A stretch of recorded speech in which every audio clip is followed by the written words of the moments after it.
할렐루야. 네, 감사합니다. 제가 기도하겠습니다. 하나님, 예수 그리스도께서 머리 되신 이 귀한 교회로 인해서 주님을 찬양합니다. 사랑하는 목사님과 성도님들이 지금까지 주의 말씀을 존중하고 지키기 위해서 사람들의 눈을 증인 삼지 않고 오직 하나님만을 증인 삼아 해왔던 그 알지 못하는, 사람들이 감히 생각하지도 못했던 그 모든 일들로 인해서 또 감사를 드립니다. 하나님, 사랑하는 이 몸된 교회를 축복해 주시고 늘 강건하게 지켜주시며 지금까지 그렇게 하셨던 것처럼 바른 진리와 바른 영성과 깨끗한 지성으로 하나님 예수 그리스도의 아름다운 이름을 선전하는 자랑하는 교회 되어질 수 있도록 계속해서 축복해 주시기를 간구합니다. 하나님, 우리가 사는 이 세상이 왜 이렇게 험한지 모르겠습니다. 우리가 감히 상상하지도 못했던 죄악들이 신문에서 들릴 때마다 놀랍고 떨리는 마음이 있습니다. 하나님, 우리가 알지 못하는 사고의 위험과 이단의 공격과 또 우리가 알지 못하는 수많은 것들로부터 사랑하는 성도님들의 모든 삶을 지켜주시고 어떠한 상황에서도 흔들리지 않는 뿌리 깊은 믿음을 소유한 참된 그리스도인 될 수 있도록 축복해 주시옵소서. 하나님, 오늘 저녁에도 하나님께 귀한 예물 드리는 귀한 손길이 있습니다.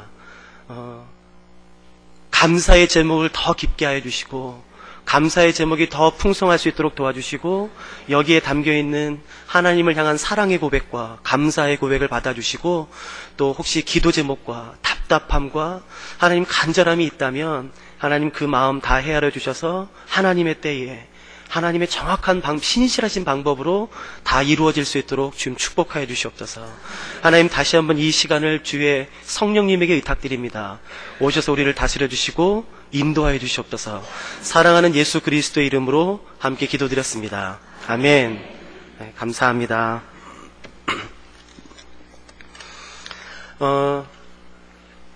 마태복음 5장 1절부터 2절 말씀을 저희가 같이 읽었습니다. 마태복음 1장은 이렇게 되어 있습니다. 5장 1절은 예수께서 무리를 보시고 산에 올라가 앉으시니 제자들이 나아온지라. 그러니까 우리가 아마 성경 암송 대회 하면 항상 외우는 구절일 거예요. 저도 초등학교 때 대회 나갈 때 이 구절을 암기했던 게 기억이 납니다. 여러분, 예수께서 무리를 보셨다고 나와요. 그러니까 예수님이 가시는 곳마다 수많은 무리가 따라다녔습니다. 그러니까 이 당시에 예수님은요, 슈퍼스타였었어요. 그러니까 예수님이 우리 동네에 나타났다. 정말 수많은 사람들이 예수님을 보기 위해 몰려들었습니다. 우리 동네뿐만 아니라 먼 동네라도 예수님이 오신다, 예수님 나타나셨다 라는 말만 들리면 수많은 사람들이 가서 봤어요. 그러니까 여러분, 예수님이 이 당시에 최고의 이스라엘 슈퍼스타였었습니다. 그러니까 예수님 얼굴 한번 보려고 사람들이 처음에 믿지 않았던 것 같아요. 에이, 야, 그런 게 말이 되냐? 그런 거 다 거짓 소문이야. 실제로 만나보면 기적도 없어. 야, 그런 거 없어? 그렇게 예수님의 소문을 거짓으로 치부하던 사람들도 막상 예수님을 봤더니요, 그 말의 권세가 달랐어요. 그 말씀의 깊이가 달랐습니다. 뿐만 아니라 그 인품과 성품이 달랐어요. 뿐만 아니라 정말 소문으로 듣던 기적이 사실이었습니다. 자기 눈앞에서 눈먼 자가 눈을 뜨고 자기 눈앞에서 절름발이가 걷고 자기 눈앞에서 수많은 질병들이 고쳐지고 귀신이 떠나는 것을 자기 눈으로 직접 봐요. 근데 거짓 선지자는 아닌 것 같아요. 그러니까 이 예수님에 대한 소문이 점점 퍼져서 여러분, 예수님 당시 때 최고의 슈퍼스타 하면 그건 예수님이셨어요. 그러니까 예수님 한번 보는 게 소원이었던 사람 많았었습니다. 여러분에게도 슈퍼스타가 있으시지요? 꼭 한번 죽기 전에 만나고 싶은 사람. 그 자매님들은 어떻게 누구 좋아하시나요? 장동건 좋아하시는지 하여튼 텔레비전에만 나오면 이렇게 막 가슴이 콩당콩당 뛰는, 남편에게 들킬까봐 그건 잘 모르겠지만 하여튼 꼭 한번 만나보고 싶은 그런 연예인 아니면 슈퍼스타가 있습니다.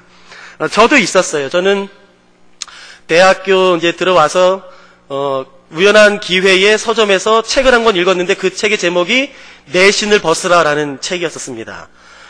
그 책을 굉장히 작은 소책자예요. 하루면 다 읽는 책입니다. 읽는데 제 마음에 드는 마음은 이거예요. 이게 가능하나, 이게. 이 책에 기록된 내용이 가능하냐, 이게. 이게 사도행전, 성경에나 나올 법한 이야기지, 이게 가능하냐. 그래서 저자를 봤더니, 저자의 이름이 이렇게 돼 있었어요. 로렌 커닝햄. 이 도대체 누구냐. 앞뒤를 살펴봤더니 그분이 이제 제가 지금 사역하고 있는 예수전도단 전 세계 대표셨어요. 제가 거짓말 전혀 없이 한 10번 이상은 읽었습니다. 여러분도 아마 그 책 읽으신 분은 한 번만에는 끝나지 않을 겁니다. 계속 읽게 돼요, 그 책이요. 근데 그 책을 읽을 때마다 제 안에는 어떤 소원이 드냐면, 나도 이런 삶 살고 싶다. 이게 정말 사실이라면, 이 책에 기록된 이 놀라운 기적들과 정말 하나님이 살아계시고 우리가 그의 음성을 듣고 그렇게 따라가는 게 정말 사실이라면, 나도 그런 삶 살고 싶다라는 소원이 들었어요. 근데 요즘에는 판이 달라져서 책의 모양이 좀 달라졌지만요, 옛날 90년대 초반에 나왔던 책은 그 내신을 벗어나는 책 제일 뒤에 그 로렌 커닝햄 간사님, 목사님이시면 저희는 간사라고 부르니까요, 저희 간사님 가족 사진이 있었어요. 근데 제가 그 가족 사진을 보면서요, 항상 소원이, 야, 이분 꼭 한번 뵈고 싶다. 정말 꼭 한번 보고 싶다. 소원이다, 소원. 그래서 제가 그렇게 한 10년 동안 제 마음에 품었던 것 같아요. 근데 그 책에 보면 그분이 스위스 로잔에 계시대요. 그래서 제가 대학교를 졸업하고 신학대학원 MDB를 마치고 어떻게 할까, 내가 어떻게 바로 교회 사역 들어갈까, 어떻게 할까 하다가 하나님이 제게 마음을 주셔서 스위스 로잔에 DTS 하러 가게 됐습니다. 왜 로잔에 갔나? 상당 부분은 사실 그분 만나러 갔습니다. 그분이 로잔에 계시대요. 이분 내가 꼭 한번 죽기 전에 꼭 뵙고 싶다. 그래서 갔는데요, 이제 거기는 불어권이에요. 영어도 잘 못하고, 불어는 더더군다나 한 단어도 모르고, 근데 그냥 갔어요. 가서 거기는 이제 주일날 저녁 때 커뮤니티 미팅이라고 전 세계에서 훈련받으러 온 사람이 같이 모여서 한 23개 나라에서 왔거든요. 같이 예배 드리는데 광고가 이렇게 나왔어요. 오늘 찬양은 누가 해주시고, 오늘 말씀은 로렌 커닝햄 형제님이십니다. 제가 그 말을 듣자마자 심장이 뛰는데요. 야, 그러면 내가 오늘 드디어 보는 거구나. 근데 여러분, 거기 한 100명밖에 없습니다. 그 베이스는 훈련받는 사람이에요. 근데 제가 제일 앞에 앉았어요. 그리고 이런 강대상도 없고요. 그냥 강의실에 보면대 하나 있고 한 1m 앞에서 이제 그분이 오시는 거예요. 찬양 드리는 내내 제 흥분을 감출 수가 없었어요. 야, 내가 이제 드디어 보는구나. 드디어 보는구나. 찬양 뭐 어떻게 진행하는지 모르겠어요. 찬양이 딱 끝나고 이제 그분이 소개받았습니다. 로렌 커닝햄 형제님이 나오셔서 말씀 증거하시겠습니다. 막 심장이 쿵쿵쿵쿵쿵 뛰는데요. 그분이 나오서 앞에 딱 쓰는 제가 깜짝 놀랐어요. 정말 깜짝 놀랐습니다. 머리가 그렇게 클 줄 몰랐어요. 와, 머리가 그렇게 등치가 이만합니다. 그래서 이렇게 설교하실 때마다 머리가 떨어질 것 같아요. 그래서 제가 앞에서 이거 떨어지면 어떡하나 뭐 그런 거 기분 때문에 근데 저 그 감동, 내가 정말 꿈에도 그리던 그런 분을 본다는 게요, 정말 너무 감사했었어요. 근데 예배가 근데 영어가 짧으니까요. 그 당시는 무슨 말씀하시는지 모르겠더라고요. 하여튼 뭐 근데 은혜로웠던 것 같아요. 그래서 모임이 다 끝나고 지하에 내려가서 쿠키랑 이제 뭐 커피를 마셔요. 다 아는 사람도 없고, 영어도 못하고, 불어도 못하고, 한국 사람은 뭐 몇 명 없는데 저는 뭐 아는 사람도 없고, 그래서 이렇게 뭐 이렇게 삐쭉삐쭉 가다가 이렇게 쿠키 하나 들고 코코아를 타서요, 벽면에 이렇게 서서 혼자 그냥 마시면서 이렇게 주위 둘러보고 있는데, 제가 로렌 커닝햄 그 간사님이랑 눈이 마주쳤어요. 얼른 숨었죠. 그걸 계속 눈 마주치면 안 돼요. 그래서 얼른 숨었죠. 그래서 계속 마시는데 계속 저를 보시는 것 같아요. 그래서 제가 이렇게 봤더니 저를 계속 보시는 거예요. 그러면서 저한테 다가오시는 거예요. 그래서 궁금하셨겠지요. 저 머리 검은 애는 한국인 것 같은데 어떻게 여기까지 왔나? 불어 잘하나? 영어 잘하나? 그런 생각이셨겠지요. 그래서 뚜벅뚜벅 돌아오신 건데 제가요 더 심장이 쿵쿵 뛰어요. 이제는 저 혼자 얘기하는 거예요. 그래서 제가 생각했어요. 커피잔, 제가 그 커피잔 앞에 있었거든요. 커피잔 가지러 오시나? 근데 아니요, 커피잔을 들고 계셨어요. 오시는 한 10초 밖에 안 되는데요. 제가 그 중학교부터 대학원 때까지 배운 모든 영어 단어를 다 생각해냈습니다. 모든 영어 문장을 다 생각해냈어요. 그래서 배웠죠. 분명히 나한테 How are you? 물을 거다. 그러면 나는 Fine, thank you, and you. 그래서 그 다음에 내가 당신의 책을 읽었습니다. 정말 감명 깊게 읽었습니다. 너무 놀라운 하나님의 사람입니다. 당신을 만난 것이 내 생의 영광이고 프리빌리지, 특권입니다. 막 그런 단어들, 영어 문장을 막 외우고 있었어요. 그러니까 그분이 저한테 말하시면 내가 이렇게 막 말해줘, 확 해야지. 근데 제 앞에 딱 썼어요. 근데 말씀을 안 하시는 거예요. 이게 시나리오가 틀려졌어요. 그분이 말씀하셔야 제가 fine, thank you, and you 하는데 아무 말씀도 없는데 fine, thank you, and you 하고 막 할 수는 없잖아요. 갑자기 틀어지니까 제가 외웠던 모든 영어 단어 구절들이요, 그 문장들이 다 엉켰어요. 그래서 저도 모르게 나온 말이 뭐냐면은 Are you 로렌? 당신 로렌이십니까? 라는 질문이었어요. 세상에 그런 바보 같은 질문이 어디 있어요.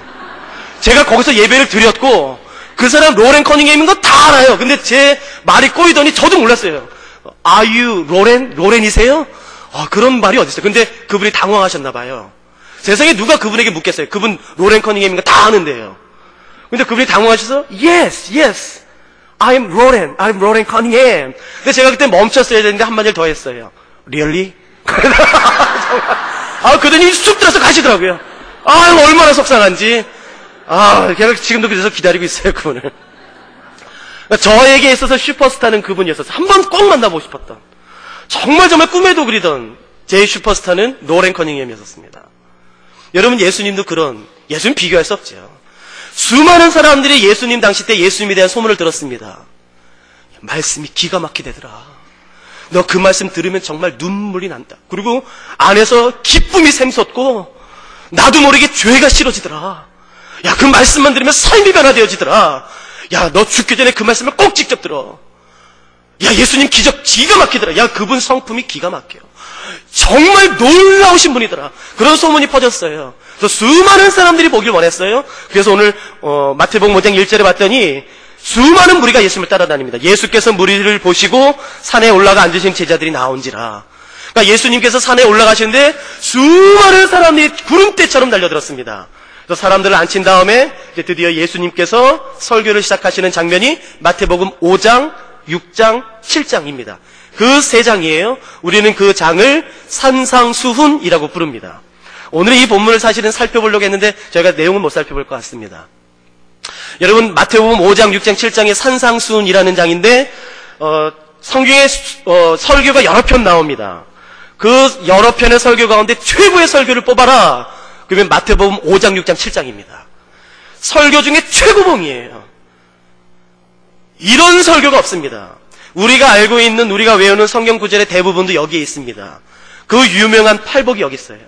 심령이 가난한 자는 복이 있나니, 애통한 자는 복이 있나니, 구하라, 두드려라, 열릴 것이다. 그런 말씀도 여기 있어요. 산상수훈에. 더군다나 주께서 가르쳐주신 기도인 주기도문도 여기 마태복음 5장, 6장, 7장 산상수훈에 있습니다. 황금률이라고 부르는 것도 산상수훈에 있습니다. 좁은 길로 가기를 힘써라. 내가 세상의 소금이다. 라는 그 놀라운 말씀도 이 본문에 있습니다. 여러분 한번 상상해 보세요. 여러분, 이 말씀을 우리가 말씀으로 읽어도 좋습니다. 마음이 뜨거워지고 마음이 녹아요. 그런데 만일에 우리가 이 설교 본문을 직접 예수님께서 산에서 설교하셨을 때에 그 자리에서 직접 들었더라면 얼마나 좋았겠습니까? 저는 그래서 이 본문을 읽을 때마다 그 상상 많이 해요. 내가 이 자리에 있었다면 얼마나 좋았을까. 예수님께서 사람들을 앉히신 다음에 심령이 가난한 자는 복이 있나니 라는 그 설교 그 장소에 그 현장에 내가 있었더라면 얼마나 좋을까. 그래서 푹 빠져서 말씀 듣다가 목사님이 목사님이래요. 예수님이 나랑 눈 마주치면 막 눈 피했다가 이렇게 곁눈질해서 그 설레이는 마음 얼마나 좋았을까. 그 상상 많이 해요. 그러니까 분명히 이 설교 들을 때에 우는 사람도 많았을 거예요. 그냥 펑펑 우는 것 말고도요, 이렇게 그냥 스르르 눈물이 떨어지는 그런 감동이요. 그리고 마음의 기쁨. 내가 이 죄를 왜 졌지? 그냥 거룩한 말씀 들으면 여러분, 죄 설교를 하지 않아도 죄가 싫어져요. 성령이 임하면요. 내가 그 죄 왜 졌지? 내가 이렇게 순결하신 예수 앞에 내가 죄를 왜 졌지? 죄를 미워하기도 하고, 또 도전받기도 하고, 나 이렇게 살아야지. 여러분, 그런 본문이 마태복음 5장, 6장, 7장인데 예수님 이 설교를 지금 하고 계신 거예요. 그런데 수많은 사람들이 예수님 가까이, 어떻게 해서든지 가까이 가서 그 설교를 들으려고 하는데 그 자리에 끼지 못하고 함께하지 못하고 멀찍이서 예수님께서 설교하시는 장면을, 그 예수님 앞에 수많은 사람들이 앉아있는 것을 멀찍이서 물끄러미 바라보는 한 사람이 있습니다. 예수님 여기 헌금도 안 거두셨어요. 그러니까 돈 없어도 가도 된다고요. 예수님 사람 차별하지 않으세요. 남자는 와, 여자는 안 돼, 애들은 가, 그렇게 말씀하시는 약장수도 아니셨다고요. 그러니까 예수님은 사람 차별하지 않으셨어요. 그런데도 불구하고 이 사람은 못 가요. 거기 가도 되는데, 예수님 차별하지 않으시는데 거기 가도 되는데 멀찍이서 그냥 예수님의 설교하시는 장면 들리지도 않고 그냥 예수님이 말씀하시는 사람이 까까까까 웃는 그 장면을 그냥 멀리서 보는 한 사람이 있어요. 그리고 예수님이 이 설교를 다 마치십니다. 5장, 6장, 7장에 나와 있는 그 설교를 다 마치시고 이제 산에서 내려오는 장면이 마태복음 8장 1절입니다. 한번 보시겠습니까?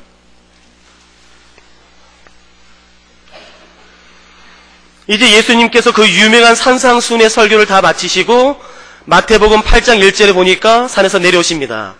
예수께서 산에서 내려오시니, 그러니까 모든 설교가 다 끝났어요. 근데 여러분, 사람들이 이 설교가 너무 좋았나 봐요. 예수님의 이 말씀이요, 너무 마음 깊이 와닿았나 봐요. 그래서 그 감동을 떨쳐버릴 수가 없었나 봐요. 그래서 사람들이 어떻게 하는지 아세요? 예수께서 산에서 내려오시니 수많은 무리가 따르니라. 예수님의 설교가 다 끝났어요. 이제 가세요 라고 했겠지요. 여러분 이제 집으로 돌아가세요 했겠지요. 근데 사람들이 안 가요. 예수님이 내려가시는데 설교가 다 끝나고 이제 가시는데 또 그 수많은 사람들이 계속해서 예수님을 따라가요. 그러니까 예수님 설교가 얼마나 좋았는지 우리가 미루어 짐작할 수 있겠지요. 사람들이 얼마나 예수님의 설교가 좋았으면 계속해서 따라갔겠습니까? 그랬겠지요. 예수님이 아마 기분 좋으셨을 거예요. 아, 내가 설교 이렇게 잘했나? 이렇게 감동이 됐나? 그러니까 예수님 기분 좋으셨을 거예요. 수많은 사람들이 따라갑니다. 그런데 멀찍이서 보고 있었던 이 사람은, 여러분, 사람을 만나면 안 되는 사람이에요. 사람과 접촉해서는 안 되는 사람이에요. 사람이 있는 곳에 있으면 안 돼요. 여러분, 더군다나 사람이 사는 마을에 들어오면 안 되는 사람입니다. 빨리 그 자리를 피해야 되는 사람이에요. 그냥 넋놓고 있었는지 어쩌는지 잘은 모르겠지만 예수님을 따라서 수많은 사람이 내려오는데 미처 자리를 피하지 못했던 건 사실인 것 같습니다. 빨리 그 자리를 피했어야만 하는 한 사람이에요. 그렇지 않으면 죽습니다. 돌 맞아 죽습니다. 왠 줄 아시겠어요? 2절에 그 사람이 어떤 사람이 나와 있습니다. 어떤 사람인지 아시겠습니까? 나병 환자예요. 여러분, 나병 환자는 사람들과 접촉할 수가 없습니다. 사람들이 모이는 이런 곳에 절대로 올 수가 없어요. 왔다간 돌 맞아 죽습니다. 죄송합니다. 그건 살인이 아니에요. 합법적인 것입니다. 누구든지 문둥병자를 보면 돌로 칠 수 있어요. 그래서 죽어도 여러분 건 살인이 아닙니다. 여러분, 문둥병자는 심지어 구걸하는 것도 허락되지 않아요. 여러분, 구걸하기 위해서는 어떻게 해야 되는지 아세요? 사람들이 사는 마을에 들어와야지만 됩니다. 그게 허락되지 않았어요. 몰래 숨어서 들어왔다 할지라도 구걸하기 위해서는 사람과 만나야 됩니다. 접촉해야 돼요? 그게 불가능합니다. 그래서 여러분, 다리가 불편하신 분, 눈이 불편하신 분, 입이 불편하신 분, 몸에 장애가 있으신 분들은 구걸조차 할 수 있었어요. 그래서 먹고 살 수 있었습니다. 그러나 문둥병자, 나병 환자라 부르는 사람들은 여러분 구걸조차 허락되지 않았어요. 사람들과의 접촉이 전혀 불가능했습니다. 근데 이 사람이 지금 거기 있는 것이에요. 멀찍이서 봤어요. 예수님이 설교하시는 것. 자기가 아무리 그것을 달려가고 싶어도 달려갈 수가 없어요. 그 자리 갔다 죽습니다. 그런데 어떤 이유인지 모르겠지만, 넋놓고 보고 있었는지 모르겠지만 예수님이 말씀을 마치고 산에서 내려오시는데 수많은 사람들이 우르르 쫓아옵니다. 빨리 그 자리를 피했어야만 돼요. 도망갔어야 돼요. 근데 못 도망갔습니다. 미처 못 도망갔어요. 여러분 아세요? 레위기 13장 45절 46절에 의하면 나병 환자는 마을에서 격리되어 살게 되어 있습니다. 그것도 마을 밖 사람들이 다니는 길가에 살면 안 되고요. 사람들이 인적이 전혀 없는 곳에서 살아야 됩니다. 그리고 사람들이 우연히 그곳을 지나가게 되면 이 사람이 나병 환자인지 아닌지 모르기 때문에 나병 환자는 의무적으로 레위기 13장에 보면 이렇게 해야만 됩니다. 사람들이 지나가는 인기척이 들리면 빨리 머리를 풀어헤쳐야 돼요. 그리고 옷을 찢어야 됩니다. 여러분 상상해 보세요. 우리가 이렇게 예배 드리는데 어느 분이 머리를 풀어헤치면요, 옷을 찢으면요, 여러분 어떻게 하실 것 같으세요? 한번 봅니다. 그래서 주목시켜야 돼요. 빨리 풀어야 돼요. 머리를 풀고 옷을 찢고 여러분 그 다음에는 윗입술을 가리고 침 튀길까봐요. 침도 부정해서요. 윗입술을 가리고 이렇게 외쳐야 됩니다. 부정하다, 부정하다. 나는 부정한 사람입니다. 나를 피해서 가십시오. 그렇게 말해야 돼요. 쓰레기처럼요.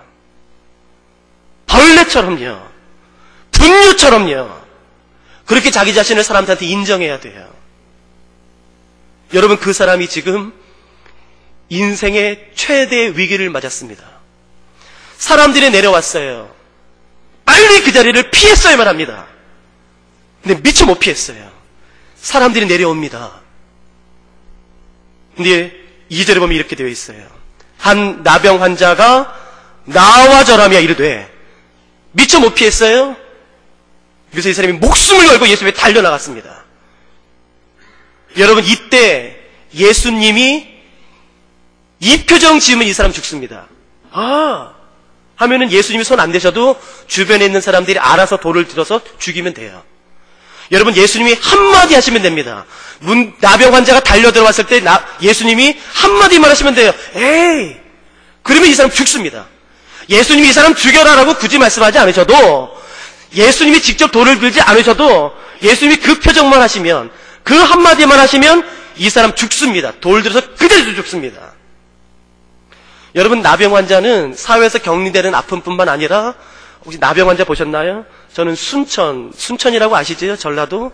거기에 강의 갔다가 소록도 가서 제가 직접 봤습니다. 지금은 그래도 어느 정도 치료제가 있어서 완벽하진 않지만 많이 회복됐어요. 제가 옛날 치료약조차도 없었던 때의 그 나병 환자 사진들을 봤습니다.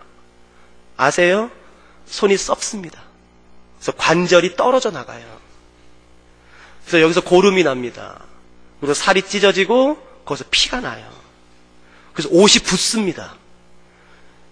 고름이 나고 피가 나서 옷이 붙어 있는 그 살, 거기서 옷을 떼는 게 너무 아픕니다. 그래서 어떤 사람은 옷도 못 벗어요. 그러니까 냄새가 얼마나 나겠습니까? 얼마나 간지러운지 몰라요. 그래서 벌어진 살이 더 벌어집니다. 어떤 사람은 기왓장 같은 걸로 긁었대요. 벽돌 같은 걸로도 긁었대요. 너무 간지러워서요. 그 고름, 피냄새, 여러분 마디가 썩어서 떨어져 나가면서 거기가 또 썩고 냄새나고, 여러분 그게 나병 환자입니다. 그 사람이에요. 누가 음식을 가져다 주지 않으면 죽습니다. 그래서 대부분이 가족들이 가져다 주는데, 문헌에 의하면 이렇게 하던데요. 부모님들이 와요, 음식을 가지고. 그래서 멀리 그 나병 환자 가족을 보고 음식 바구니 이렇게 흔듭니다. 그리고 둡니다.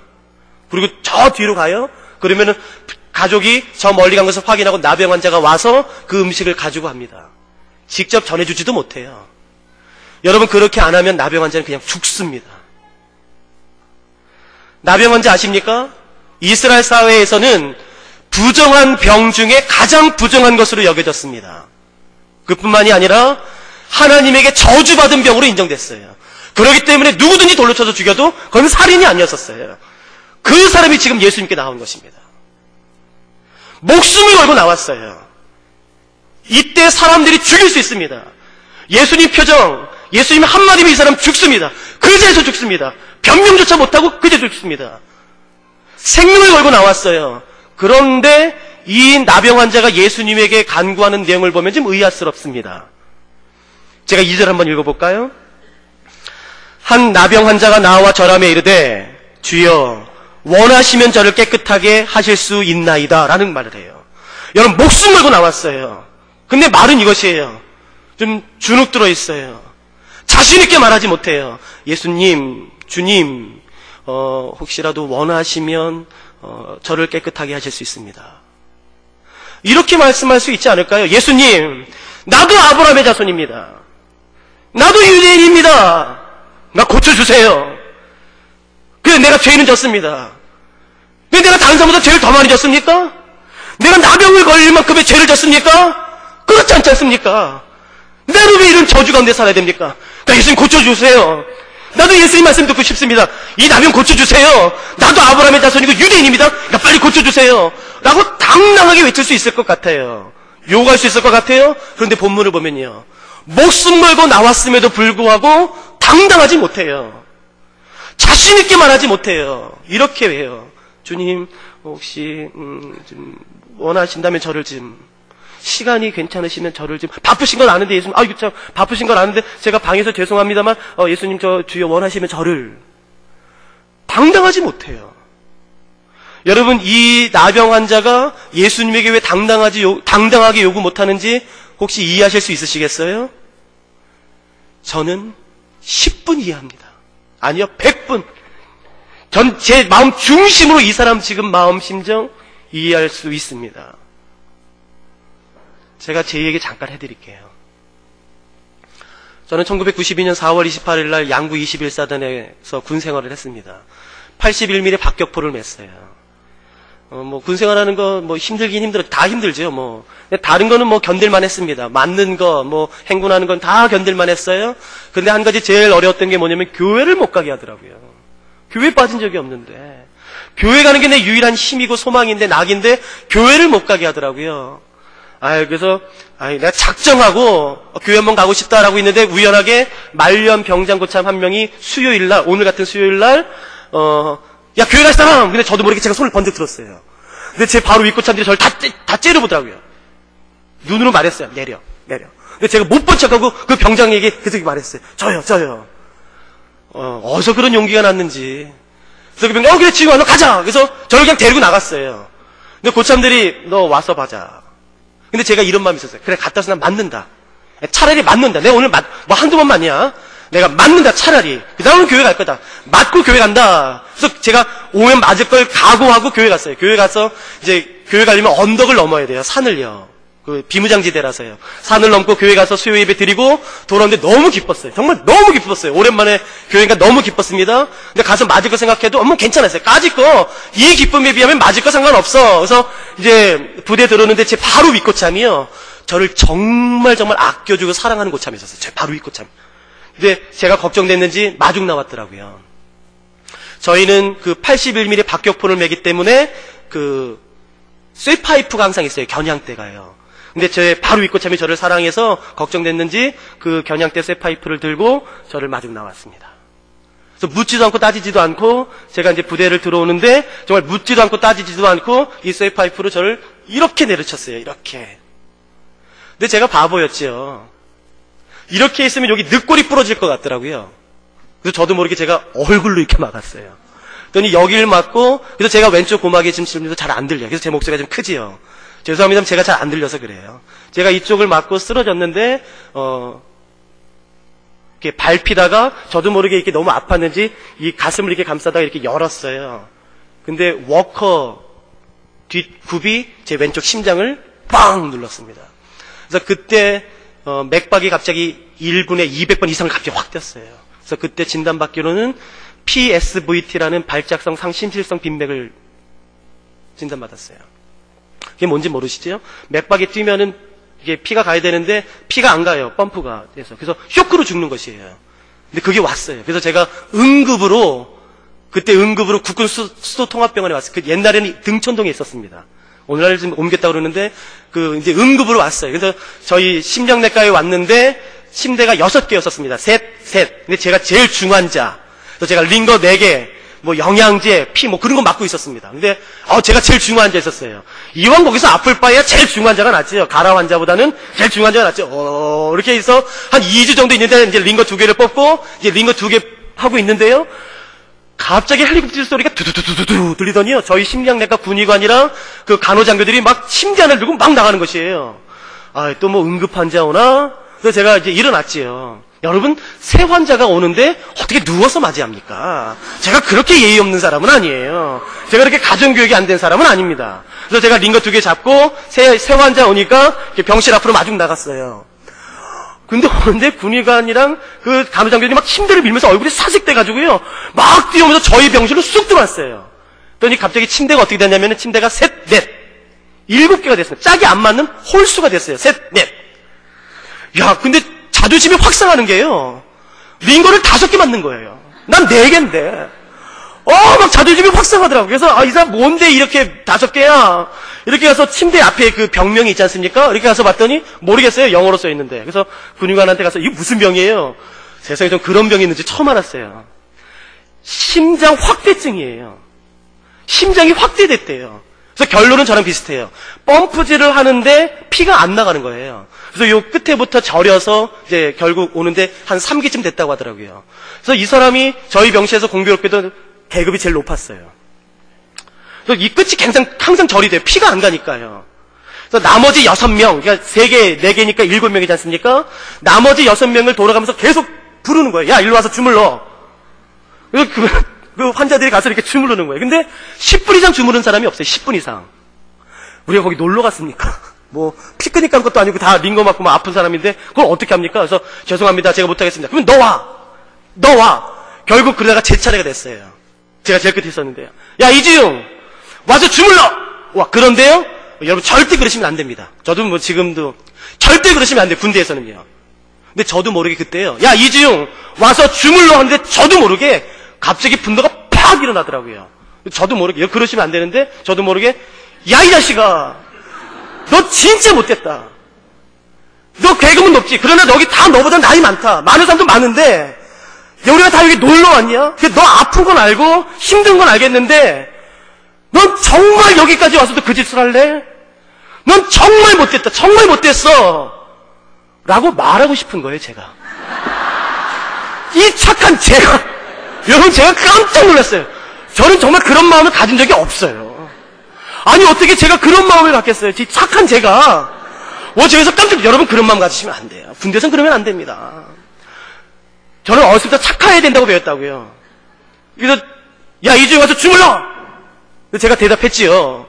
네, 그래서 이렇게 가가지고, 링거 2개 가지고 이렇게 가가지고 정말 팔짝팔짝 뛰어갔어요. 귀엽게. 가서 이렇게 주물렀어요. 여러분, 제가요, 거짓말 전혀 없이 문자 그대로 하루에 2시간씩 2주 주물렀습니다. 심지어 누가 와서 말리는지 아세요? 관이 와서 말렸어요. 너 큰일 났어. 너 얘가 너만큼 심각한 애야. 너 얘 한번 쇼크 오면 얘 죽어. 근데 여러분, 피가 거꾸로 또 올라가는 거예요. 이렇게 주무르니까요. 그러면 위험하지 않습니까? 그래서 막 다 와서 말리면은 이렇게 너 빨리 가, 지웅이 너 빨리 가. 너 다시 한 번만 더 얘 보고 주물러라고요. 너 진짜 혼날 줄 알아. 군의관 가면요 또 불러요. 야, 이지웅 와서 주물러. 네. 그래서 주물렀어요. 정말 거짓말 전혀 없이 하루에 2시간씩 꼬박 2시간씩 2주를 주물르는데요. 죄송합니다만 제 안에 분노가 차기 시작하더라고요. 표현은 안 했지만 물론 제 안에 제가 감당할 수 없는 분노가요 서서히 차오르더라고요. 제가 아직도 기억나요. 목요일 날 밤 새벽 한 2시쯤 됐을 것 같아요. 저를 부르더라고요. 야, 이지웅! 야, 이지웅! 근데 제가 못 들은 척 했어요. 들렸지만. 근데 옆에 있는 애가 저를 깨우더라고요. 야, 지웅아. 저도 알지요. 그러게 왜 깨워요? 그래서, 야, 너 부르잖아. 그래서 제가 분노가 확 났지만 대답했지요. 네. 그래서 가서 이렇게 막 주물렀어요. 제가 아직도 기억나요. 시계를 봤으니까 새벽 2시부터 4시까지요. 꼬박 2시간을 계속 주무르는데요. 비몽사몽간이기도 하고 이미 2주를 주물렀고 어느 누구도 여러분 10분 넘긴 사람이 없었어요. 정직하게. 저만 2주 주물렀습니다. 2시간씩. 근데 제 안에요. 이 분노를 제가 주체할 수가 없겠더라고요. 그래서 정말로 제가 독한 말들을 쏟아내겠더라고요. 그래서 저도 모르게 한 4시쯤 됐을 때 제가 벌떡 일어나서 말했어요. 죄송합니다. 저 오늘 새벽 예배 가야 돼서 나중에 와서 주물러드리겠습니다. 나오려는데 저를 딱 잡더라고요. 야, 지웅아. 새벽 예배 5시잖냐? 뜨끔. 그래서 어떻게 알았지? 어떻게 하셨어요? 야, 너 맨날 5시에 갔잖아. 야, 난 숨이 가빠서 잔 적이 없어. 너 근데 맨날 5시에 가던데 오늘은 왜 4시에 가? 대답할 게 없어서 오늘은 나라와 민족의 평화 통일을 위해서 기도하는 날이에요. 그런 게 어딨어요? 근데 야, 변명하고 빨리 나오고 싶은데 저를 잡더니 말하더라고. 야, 넌 교회 가다 맞아서 왔다면 넌 교회가 그렇게 좋냐? 좋다 이 자식아! 말하고 싶지만 그렇게 말하면 안 돼요. 그래서 네, 좋습니다. 말하는데 야, 우리 어머님이 보살님이시거든, 그 절. 그래서 나는 한 번도 기독교 교회 다니는 친구가 없었다. 야, 근데 나도 교회 가면 구원받냐? 그러는 거예요. 근데 제가 일반 대학에서 경영학을 전공하고 있었고 제가 그때 이미 선교사로 헌신했을 때예요. 제가 대학교를 졸업하면 MDB 신학대고 난 다음에 내가 선교사 돼야지 그렇게 헌신했을 때예요. 그러니까 알았어요. 하나님이 지금 이 사람 구원하고 싶어 하신다. 하나님이 이 사람 지금 구원의 은총을 베푸시는 알았어요. 근데 죄송합니다만 제가 그때 너무 분노에 가득 차 있었고 너무 지쳐 있었어요. 너무너무 지쳤어요. 그래서 저도 모르게, 에휴, 당연하죠. 제가 빨리 교회 갔다 와서 말씀드릴게요. 그래서 저도 모르게 막 나와버렸어요. 교회가 그 당시 언덕에 있었는데 올라갔더니, 4시 10분이더라고요. 제가 교회 새벽 예배 빠진 적이 없어요. 링거 맞으면서도요. 4시 50분에 문 열어요. 그래도 그 추운 겨울날 12월 달이요. 바깥에 떨고 있었지만 병실에 다시 가고 싶지가 않았어요. 가면 다시 주물러야 되니까. 싫어, 나 안 가. 그래서 발발발발 떨고 있는데 목사님이 오시더니 아유, 우리 지웅 형제는 새벽 예배를 빠지지 않는다. 아유, 그럼 열심히 어딨어? 목사 빨리 문 여세요. 그래서 들어가서 이제 하는데 제가 아직도 기억나요. 그때 새벽 예배 본문이 사도행전, 사도 바울의 전도여행이었거든요. 그러니까 저랑 아무 상관없는 본문이에요. 그런데 그 설교를 듣는데 왜 이렇게 마음이 찔리는지 모르겠어요. 선교사로 헌신하겠다는 놈이, 하나님의 복음을 증거하겠다고 헌신한 놈이 그거 하나 그건 영접 못 시켰냐? 그 자기 하나 몸 편하려고? 아유, 근데 제 안에 너무 찔림이, 너무 정말 깊은 찔림이 있는 거예요. 예배 내내. 그래서 제가 기도했죠. 하나님, 제가 오늘 예배 끝나면 5시 반에 끝나면 내가 오늘 기도하지 않고 내가 빨리 바로 병실에 가서 내가 오늘 영접 기도 시킬게요. 그래서 예배가 끝나기를 기다린 다음에 5시 반이 돼서 예배가 끝나자마자 링거를 잡고 언덕을 이렇게 밀면서 내려와서 그때 심장내과 병실이 이렇게 여는 거거든요. 문이요. 그래서 내려와서 문을 이렇게 열고 싹 들어가는데 이상해요. 왜냐하면은 셋, 넷 침대가 숫자가 안 맞아야 돼요. 근데 제 눈에 들어오면 숫자가 맞는 것이에요. 셋. 안 세봐도 알잖아요. 짝이 맞는 것은 안 세봐도 알잖아요. 짝수가 맞아요. 근데 저희 심장내과는 EKG라는 심전도 검사를 자주 해서 내려가요. 그 침대채, 베드채 내려가서 EKG라는 심전도를 자주 합니다. 그래서 제가 물어봤지요. 그분이 그때 방상병이었었는데, 야야야야, 방상병 어떻게 그 EKG 찍으러 갔어? 근데 제 옆에 있는 애가 저한테 그때 이렇게 말했어요. 5시 반에. 지웅아, 너 가고 30분 있다 죽었다. 여러분, 제가 그때요 움직이지 못했어요. 그래서 제 안에 이런 정지가 들어왔어요. 내가 죽였다. 이 사람 지옥 가면은 이거 100% 내 책임이다. 내가 이 사람 지옥 보냈다.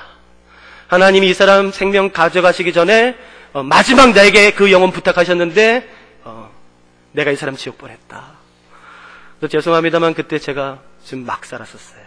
신학도 포기하고 안 가겠다 하고 그냥 대학교를 졸업할 때가 됐는데도 불구하고 제가 신학대학원 원서를 냈지 않자 저희 담임 목사님, 제가 이제 당회원 아들이었는데 저희 당회원 아들 중에서 제가 처음 신학하고 지금도 저만 신학했어요. 그래서 담임 목사님이 저를 참 감사하게도 이뻐해 주셨는데 신학대학 가겠다는 놈이 원서를 안 내니까요. 목사님이 본인이 쓰셔서 내셨어요. 본인이. 제 원서를요. 그래서 제가 시험 보러 안 가니까요. 저를 목사님 차에 태워서 시험장에 넣으셨어요. 너 빨리 시험 봐. 너 왜 안 봐? 그러고 나서 밖에 기다리고 계시더라고요. 그 목사님이요. 그러더니 시험 끝나고 나오는 저를 태워서 사택으로 데려갔어요. 그리고서 저를 앉히더니 이렇게 말씀하셨어요. 지웅아, 너 오늘 신학대학원 시험 봤으니까 너 이번 주부터 전도사 해라. 그게 말이 돼요? 제가 일반 대학 4학년 졸업도 아직 안 했고 졸업하려면 이제 3개월이 남았고 2개월 정도가 남았고 신학대학원은 시험만 봤습니다. 아직 합격도 나지 않았어요. 지웅아, 너 시험 봤으니까 너 반드시 너 합격될 거야. 그러니까 너 이번 주부터 전도사 해. 근데 제 안에 여기까지 나왔던 말이 뭐냐면요. 목사님, 제가 한 사람 지옥 보낸 사람입니다. 내가. 근데 무슨 저 같은 놈이 신학을 하고 목사를 하고 선교사가 됩니까? 저 같은 놈은 말씀 가르칠 자격이 없습니다. 근데 여기까지 나오는데요. 어른 앞에서 차마 그 말을 못하겠더라고요. 어른 앞에서요. 그래서 집에 돌아와서 있는데 정말 못 자겠어요. 그래서 그때 제가 제 방에서 혼이불 하나 그리고 베개 하나 들고 제가 교회 지하실로 왔어요. 그 당시 저희 교회가 한 800명 출석 인원이었는데 지하가 있었어요. 그 지하에 시멘트 바닥이지 않습니까? 그 시멘트 바닥에 그 혼이불 하나 깔고 누웠어요. 제가 따뜻한 방에서 자면서 전도사 생활을 못하겠더라고요. 그때가 97년인데요. 못하겠더라고요. 정말 못하겠더라고요. 그래서 제가 지하실에서 3년 잤습니다. 한 번도 보일러를 킨 적이 없어요. 근데 2월달, 1월달 말 2월달 됐는데 너무 춥더라고요. 정말 너무너무 추워서 보일러를 키러 갔어요. 제가. 보일러를 키러 가는데 갑자기 제 뒤에서요. 이런 목소리가 들렸어요. 그냥 가서 자, 이 자식아. 내가 깜짝 놀랐어요. 그래서 뒤를 봤더니 아무도 없어요. 그러니까 제 안에서 들리는 음성인가 봐요. 그 성도님들이 너 같은 놈 등 떼시게 하려고 연보 낸 줄 아냐? 그 생선 팔고 야채 팔아서 낸 그 귀한 연보돈으로 너 같은 놈 등 떼시게 하려고 낸 줄 알아? 그냥 가서 자, 이 자식아. 그게 막 제 안에서 들렸어요. 그러니까 제가 그렇게 잘 생각하고 있었어요. 그래서 제가 보일러 스위치를 만지작 하다 그냥 와서 잤어요. 그래서 제가 속으로 말했어요. 맞지. 이 귀한 연보돈 이렇게 헛되이 있으면 안 돼. 이게 얼마나 귀한 연보돈인데 나 같은 놈이 있었으면 안 돼. 제가 3년 동안 시멘트 바닥에서 잤어요. 하루는 목사님이요 오셨더라고요. 제가 이제 교회에서 자면서 신학대학원 다니고 전도사 생활한다니까 그때 담임 목사님이 오셨어요. 깜짝 놀라. 지웅아, 너 지금까지 볼륨 한 번도 안 켰어? 넌 미쳤어. 너 진짜 사역할 거 안 할 거야. 너 건강이 얼마나 중요한데 너 지금 건강이면 끝나. 너 자신하지 마. 그래서 목사님 보일러를 딱 켜고 가시는데 와, 그렇게 따뜻할 줄 몰랐어요. 정말 새삼 느꼈어요. 그렇게 따뜻할 줄 몰랐어요. 근데 제가 목사님 사라질 때까지, 목사님 발자국이 안 들 때까지 귀를 쫑긋 세우고 있다가요, 제 귀에 목사님의 발자국이 들리지 않자 제가 어떻게 했는지 아세요? 가서 보일러 껐어요. 그리고 제가 제 스스로 제 자신에게 말했어요. 아닙니다, 목사님. 이 귀한 연못도는 이렇게 헛되이 있을 수가 없습니다. 나 같은 놈, 한 명 지옥 보낸 놈, 등 따시게 하는 데는 이 연못도 쓰면 안 됩니다, 목사님. 그리고 제가 시멘트 바닥에서 잤어요. 여러분, 제가요, 대학원 다니면서 하루에 한 끼 먹었습니다. 3년 동안. 그 식사비 모아서 제가 신방 다녔습니다. 목사님이 저한테 처음에 고등부 맡기셨어요. 그때 한 50명 나왔거든요. 제 자랑 하나 할게요. 3개월 만에 50명이 몇 명 됐는 줄 아세요? 3개월 만에 200명 됐습니다. 여러분, 제가 얼마나 열심히 사역했는 줄 아세요? 상상도 못 하실 거예요. 여러분, 정말 상상도 못 하실 겁니다. 주일날 한 번이라도 빠지면 제가 찾아갔어요. 식사비 아껴서요, 제가 뭐라도 사가지고 갔어요. 한 번이라도 빠지면, 제가 아직도 기억나요. 어느 집에 갔는데 아버님이 술 취해 계시더라고요. 누구야? 처음부터 반말하시던데요, 술 취하신 분. 제가 어느 교회 전도사입니다. 왜 왔어? 자제분이 이번 주에 예배 안 와서 제가 왔습니다. 이제 얘 교회 안 보내니까 가. 근데 제가 문 열고 들어갔어요. 안 됩니다, 아버님! 그리고 제가 들어갔어요. 근데 아버님이 술 취한 상태에서 좀 놀라셨나봐요? 뭐 이런 자식이 다 있어! 그러면서 그 애 앞에서 제 뒤통수를 때리더라고요. 뭐 이런 자식이 다 있어! 그래서 제 뒤통수를 계속 때리시는 거예요, 술 취하신 분이요. 근데 죄송합니다만 그때 제가 기분이 좀 좋았어요. 맞는 게. 그렇게라도 맞고 싶더라고요. 그리고 제가 맞는 중에 걔 오라고 해서 제가 끌어안았어요. 그리고 제가 맞는 중에 아버님한테 이렇게 말했어요. 아버님, 제가 수백 대도 맞아드릴 수 있어요. 근데 얘는 제가 절대 포기 안 할 겁니다. 내가 죽으면 죽었지 다시는 포기 안 합니다. 그번 아버님 무슨 말인지 모르겠지만 제가 그렇게 혼자 되뇌고 있어요. 내가 아버님 절대 2번은 내가 포기 안 합니다. 내가 얘 절대 안 놓칩니다. 제가 꽉 있으니까 그 아버님이 지쳤는지, 아이 그래 데려가야 자식아, 뭐 이런 전도사가 다 있어. 그러면서 가시더라고요. 그래서 걔한테 울면서 부탁했어요. 야야, 너 안 오면 나 또 올 거야. 너 다음 주 교회 나와야 돼. 교회 잘 나왔어요. 하루는 제가 이제 목동 근처에 살았는데 그 근처 마을버스를 타고 가면은 비닐하우스촌이 있었습니다. 그 비닐하우스촌 내리면 다 진흙길이었어요. 근데 제가 아직도 기억나요. 비가 억수로 쏟아지는 날 제가 우산도 없이 그 길을 전도하려고 갔는데 마침 초등학교 한 4학년 5학년 된 남자애가 오더라고요. 제가 걔를 붙잡고 안놔줬습니다. 너 교회 다녀야 된다. 우리 교회 나올 필요는 없지만 너 예수 믿어야 된다. 그래서 제가 복음을 증거했어요. 근데 걔가 갑자기 얼굴이 사색이 됐어요. 웬 봤더니 또 그 술 취한 아버님이 오시는 거예요. 딸은 그 비닐하우스촌에 사는, 왜 이렇게 비닐하우스촌에 계신 분들은 술에 취해 계신지는 잘 모르겠어요. 왜 또 술 취해서 가시는데요? 와, 저를 이번엔 뭐 뒤통수 때리고 뭐 발로 밟고, 그러니까 제가 그 진흙탕에 막 나뒹굴렀어요. 뭐 이런 자식이 다 있어. 내 자식한테 네가 뭐 하는 거야? 근데 막 때리는데 제가 걔를 안 놨어요. 근데 술 취하셨는지 그냥 가시더라고요. 그래서 제가 그 비 오는 날 영접기도 시켜서 보냈어요. 제가 그날을 기억하는 이유는 걔 보낸 다음에 비 올 때 제가 거기서 한번 연없이 울었어요. 비 오는데 뭐 이게 눈물인지 빗물인지 모르니까 제가 한번 실컷 울었던 기억 때문에 제가 그 기억을 선명하게 기억해요. 여러분, 제가 정말요 죽을 힘을 다해서 사역했습니다. 근데 왠 줄 아시겠어요? 제가 하나님한테 잘 보이고 싶었어요.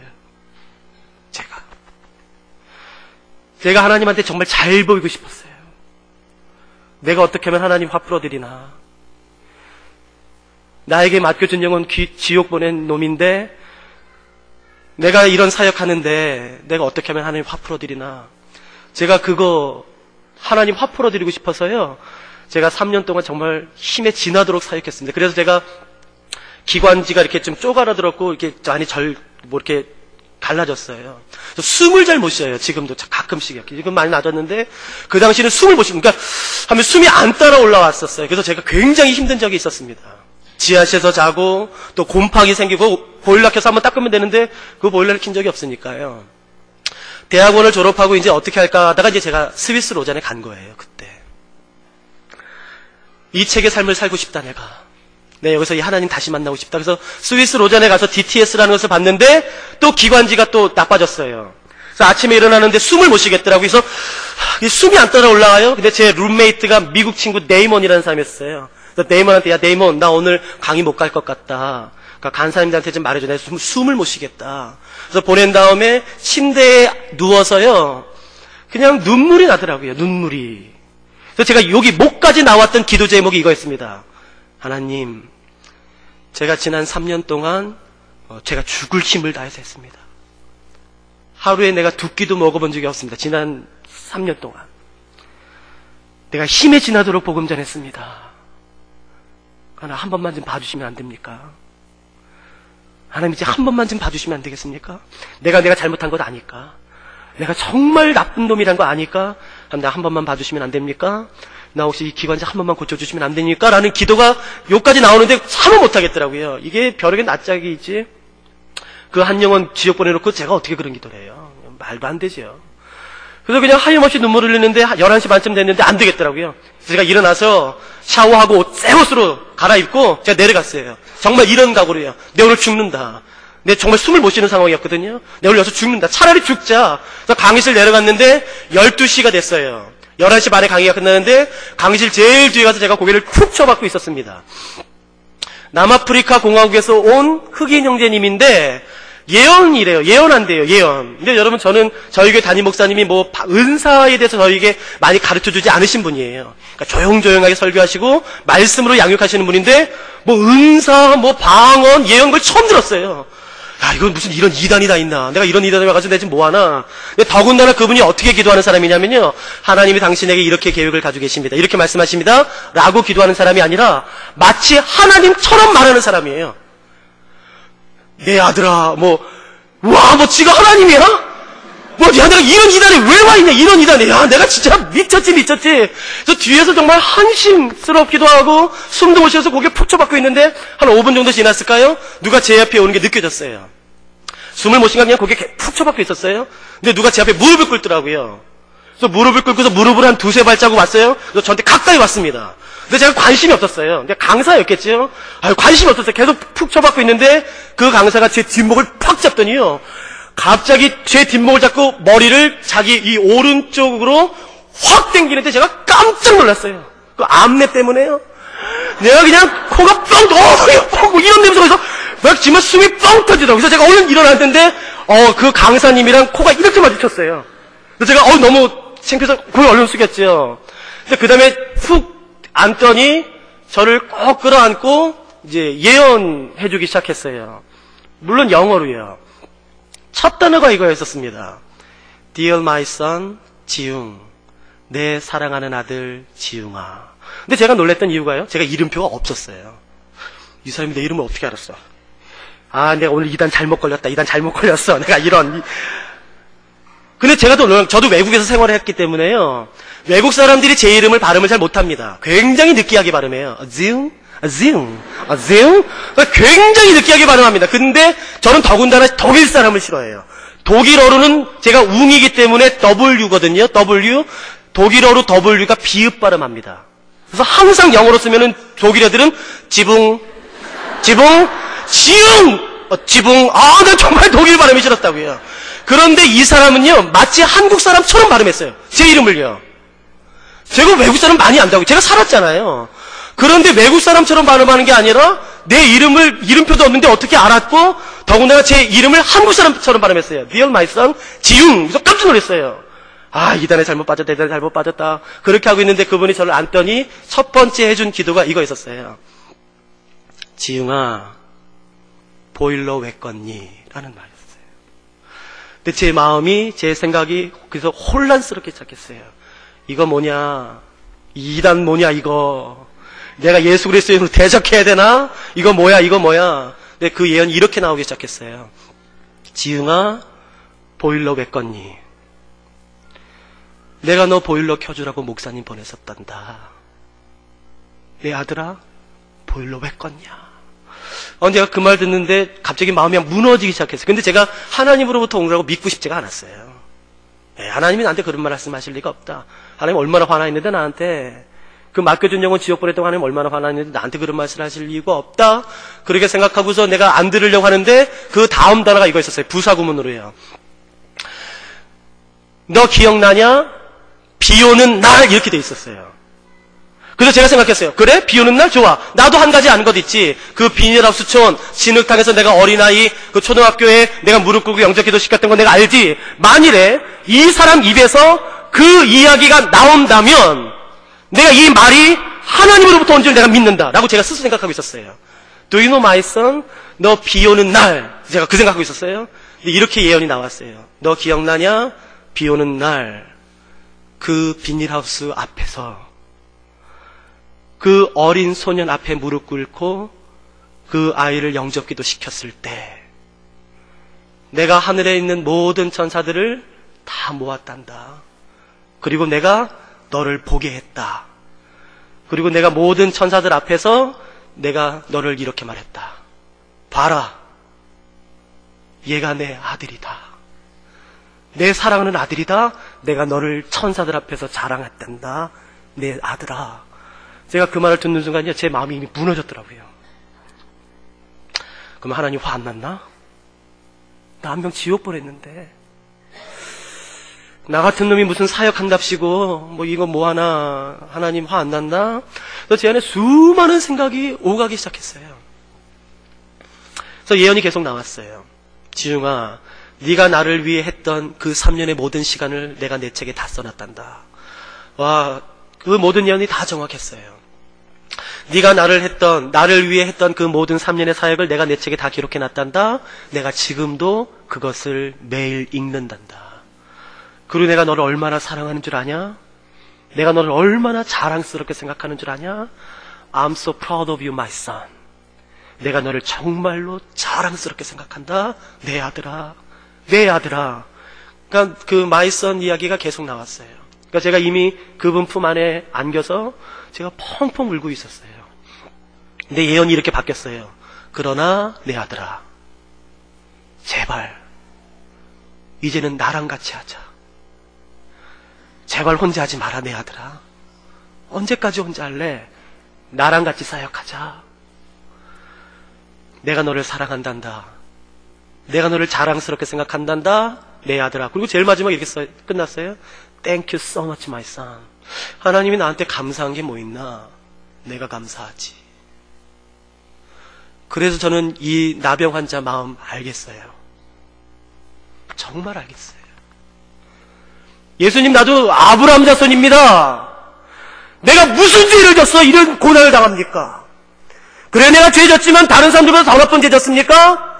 나도 유대인이고 아브라함 자손인데 이거 고쳐주세요 라고 당당하게 외칠 수 있음에도 불구하고 나병 환자가 어떻게 기도하는지 아세요? 어떻게 요구하는지 아세요? 주여, 원하시면. 당당하게 요구 못해요. 전 이 심정 이해할 수 있습니다.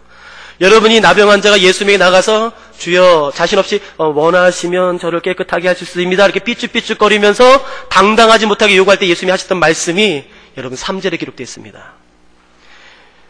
예수께서 손을 내밀어 그에게 대시며 이르시되, 전 이 단어가 그렇게 좋더라고요. 내가 원하노니. 나병 환자가 이렇게 간구했어요. 예수님 원하시면 저 고칠 수 있습니다 라는 말이 떨어지자마자 예수님이 하신 말씀이 뭔 줄 아세요? 내가 원한다. 내가. 야야, 내가 원한다. 내가. 너 고침 맞는 건 내가 원한다. 너 회복되는 거 내가 원한다. 내가. 이 질문이 떨어지자마자 예수님이 그렇게 대답하세요. 야야, 내가 원한다. 나병 환자는 자신 없었어요. 예수님이 이렇게 말씀하실지 모른다 생각했겠지요? 주여, 원하시면 저를. 너 뭔데? 너 뭔데 나한테 이런 거 요구해? 너 나한테 지금까지 해준 게 뭔데? 그래, 내가 너 고쳐주면 너 나한테 뭐 줄래? 너 돈 있어? 너 학벌 있어? 너 뭐 가져 있는데?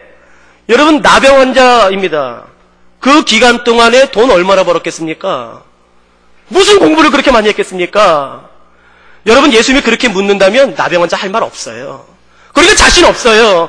여러분, 예수님 주변에 건강한 사람이 얼마나 많은데요. 똑똑한 사람이 얼마나 많은데요. 돈 많은 사람, 부자가 얼마나 많은데요. 그런데 굳이 예수님이 그 나병 환자 고쳐서 쓰실 이유가 뭐 있어요? 지금도 많은데 나병 환자 자신 없어요. 주여, 혹시 원하시면, 여러분 그때 예수님이 하신 말씀이 이것이에요. 내가 원한다. 내가 너 고침받는 것 내가 원한다 라고 말씀하세요. 저는 근데 이 단어도 참 좋더라고요. 예수님이 말씀으로만 하지 않으시더라고요. 3절 다시 한번 보시겠습니까? 예수께서, 여러분 그 단어가 뭔지 아세요? 그 다음 단어가 손을 내밀어 그에게 대세요. 이 나병 환자가 1년 동안 나병에 걸렸었는지 5년인지 10년인지 20년인지 아무도 모릅니다. 본문에 안 나오니까요. 모릅니다. 그러나 아시겠습니까? 이 사람이 나병 걸린 그 기간 동안 이 사람은 어느 누구도 접촉한 사람이 없어요. 예를 들어서 이 사람이 아버지라고 생각해 보십시오. 사랑하는 아내를 안을 수가 없습니다. 손조차 잡을 수가 없어요. 사랑하는 자녀를 품에 꼭 한번 안아줄 수가 없어요. 왠 줄 아세요? 나병 환자입니다. 부정해져요. 누구도 자기를 꺼립니다. 아니요, 사람들 지나가면 이렇게 해야 돼요. 머리 풀어헤치고 옷 찢고 외쳐야 됩니다. 윗입술 가리고 부정하다 부정하다 라고 외쳐야 되는 사람이 이 사람이에요. 근데 예수님이 이 사람 어떻게 고쳐주는지 아세요? 내가 원한다 라고 말씀하시는 순간에 동시에 예수님도 모르게 손이 뻗어져 나갔나 봐요. 그리고 그 손으로 이 사람을 만지세요. 그 살이 찢어진 그곳을요. 냄새가 나고 피가 나고 고름투성이고, 여러분 이 나병 환자가 혼자 살면서 얼마나 빨래를 잘했겠습니까? 그럴 리가 없어요. 얼마나 역겨운 냄새로 가득했겠습니까? 그 피와 고름이 얼마나 섞여 있었겠습니까? 근데 예수님이 어떻게 하시는지 아세요? 거기에 손을 대세요. 저는 오늘 혹시 우리 중에 이 사경회를 마치면서 혹시 한 분이라도 이런 분이 계실까봐 이 말씀 준비했습니다. 여전히 하나님께 나아가는 게 자신 없고 늘 죄송스럽고, 내 그 기도에서 예수님 내 기도 나 같은 거 기도 제목 많지만 내가 어떻게 예수님한테 기도하나, 내 사는 게 뻔한데 내 헌금 얼마나 했다고, 내 봉사를 얼마나 했다고, 내 예수님을 위해서 사는 게 뭐라고 내가 예수님한테 그런 거 요구하나? 난 못해. 오늘 나병 환자 같은 심정으로 주께 나오신 분 있으세요? 당당하지 못하고 늘 주저스럽고, 예수님한테 오늘 한번 이렇게 기도해 보세요.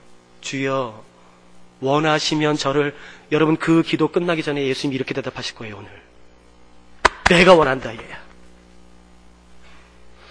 너 고침받는 거 내가 원한다. 너 회복되는 것 내가 원한다. 여러분 이분이 우리가 오늘 예배드리는 예수 그리스도세요. 누구든지 나오세요. 그 예수 그리스도께. 그분이 우리의 찢어진 상처, 고름, 피투성이, 역겨운 냄새로, 그 역겨운 죄의 냄새로 덮여있는 우리의 삶을 이렇게 하지 않으실 거예요. 이렇게 하지 않으실 거예요.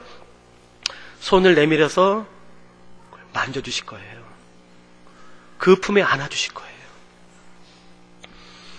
오늘 이렇게 주의 보좌 앞에 나아가고 싶은 분 있으십니까? 여러분 아세요?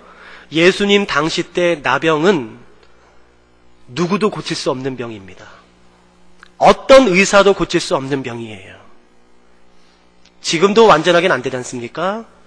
여러분 이 당시, 예수님 당시의 나병은 어떤 약도 어떤 의사도 고칠 수가 없습니다. 오직 예수님의 은혜로만 고칠 수 있어요. 혹시 오늘 그렇게 고백하고 나가고 싶은 분 있으세요? 예수님, 내가 나병 환자 같은 사람입니다. 제가 부정한 사람입니다. 내가 주께 드린 게 없는 사람입니다. 근데 하나님, 내 부모님 좀 고쳐주시면 안 되겠습니까? 내 자녀, 내 이 문제 하나님 한 번만 주여 원하시면 회복시켜 주시면 안 되겠습니까? 여러분 그렇게 나갈 때에 예수님께서 오늘 이렇게 말씀하실 거예요. 내가 원한다. 얘야 내가 원한다. 그래서 우리의 그 상처난 곳, 더러운 곳, 역겨운 곳을 만져주실 거예요. 누가 오늘 이렇게 인정하며 주의 보좌 앞에 나가시겠습니까? 하나님, 나를 도울 자가 이 세상에 없습니다. 어떤 사람도 나를 도울 수는 없습니다. 어떤 권력도, 어떤 학벌도, 어떤 돈도 날 도울 수 없습니다. 지금 내게 필요한 것은 오직 하나님의 은혜입니다.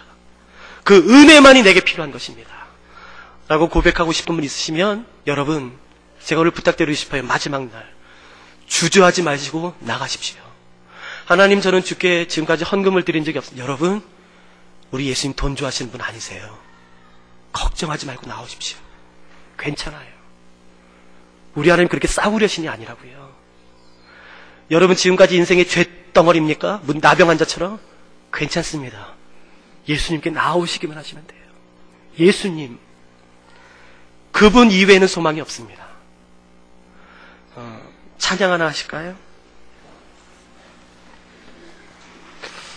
여러분이 가지고 계신 찬송가는 368장입니다. 여러분이 가지고 계신 찬송가는 368장이고요. 옛날 찬송가는 486장입니다.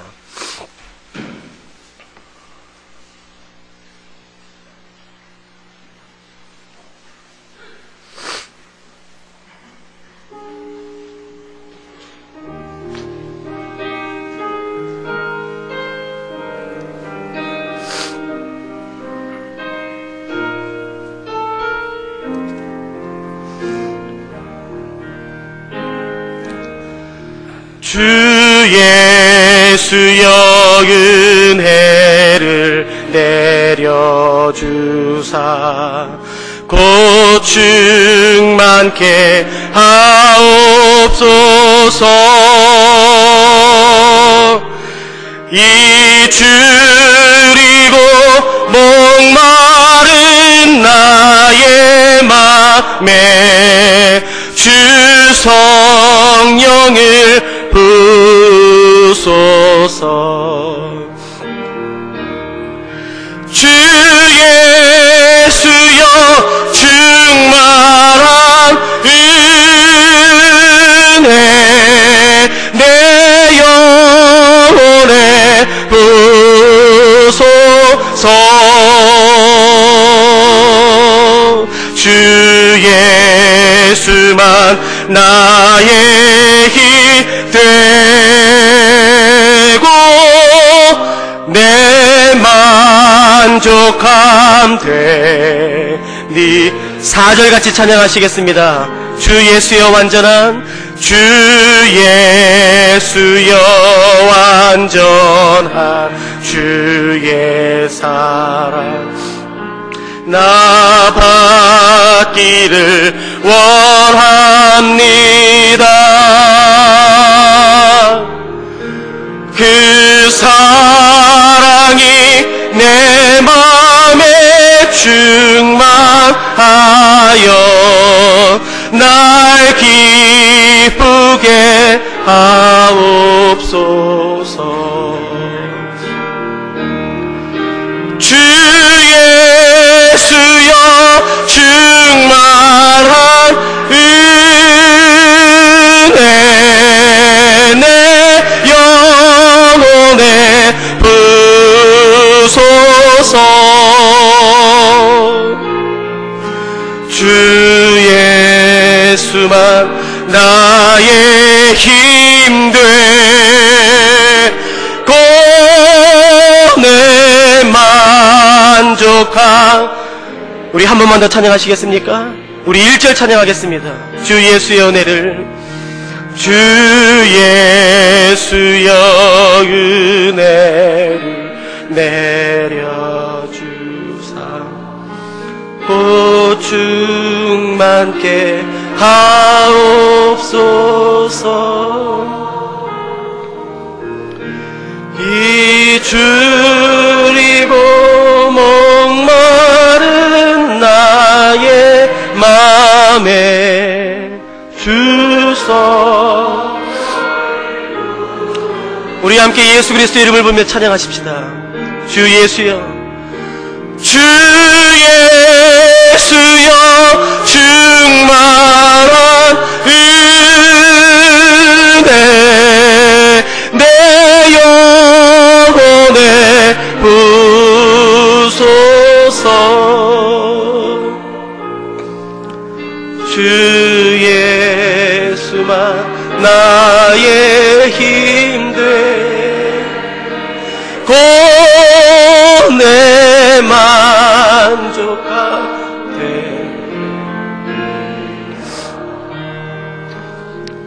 하나님,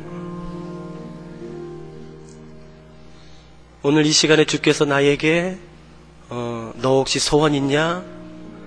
내가 뭐 기도 하나 제목 들어줄까? 라고 물으신다면 내가 주저없이 이거 구하고 싶습니다. 주의 은혜를 더하여 주시옵소서. 불쌍히 여겨주시옵소서.